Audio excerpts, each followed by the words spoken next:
it would be a mistake to not think about who the actor is when we set up our defenses. But when we take a look at how network security has traditionally been set up, it had been geared for protecting against the individual hacker. The individual hacker typically would use a process that looks much like this, because that it's the way that they would evade any type of network security is that they would try to beat the time that it would be detected. In many cases, when the attacker would develop a new piece of malware, they would try to deliver it to as many victims in the shortest amount of time as possible. The reason being is because that most types of security products are predicated on the notion that the vendor, step number 3, that the vendors, once they get a sample of this, that they'll be able to write a signature and provide protection against it. So the thing is that these types of attacks typically blow up very quickly because the malware author is sending it to a great number of people in a very short amount of time. But it also makes it very simple for all the security vendors to grab a sample as well. And thus that the cycle for how long such an attack would last is typically on the order of 7 to 14 days before everybody in the world has seen this potential risk and thus have some type of protections against it. This is the classical life cycle of what we call the noisy intruder. But the techniques that are being used today follow what is known as the attack kill chain.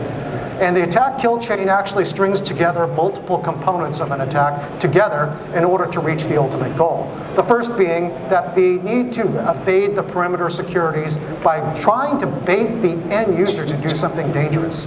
This is where the spear phishing is employed, because that they can trick the user to do something that is going to allow an outbound connection to a potentially hostile domain.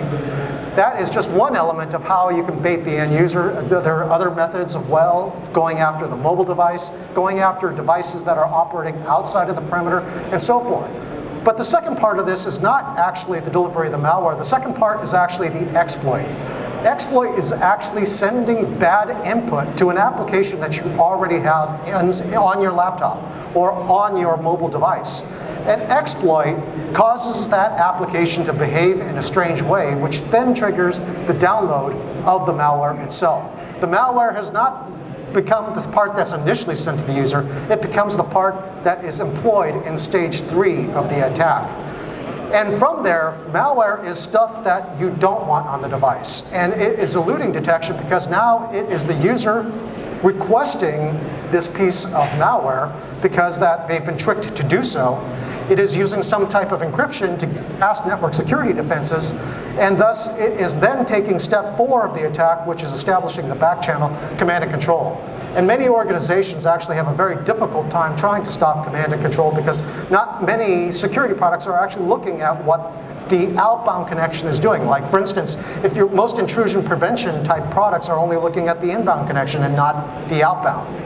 And from there, the ultimate monetization of the attack occurs in stage 5, where they are now able to perform lateral movement until they can reach access to the resources that they want, and then exfiltrate the data out the organization. So in multiple parts of the attack lifecycle, they are actually using network defenses, or eluding network defenses. And since this is taking place over time, that you would think that would be very easy to stop this type of attack by just blocking any single one of these steps.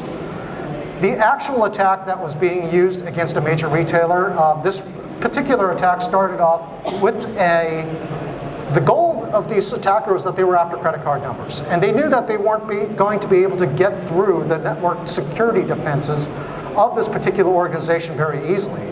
So what they did is that they did some homework, and they found a vendor that was working with this retailer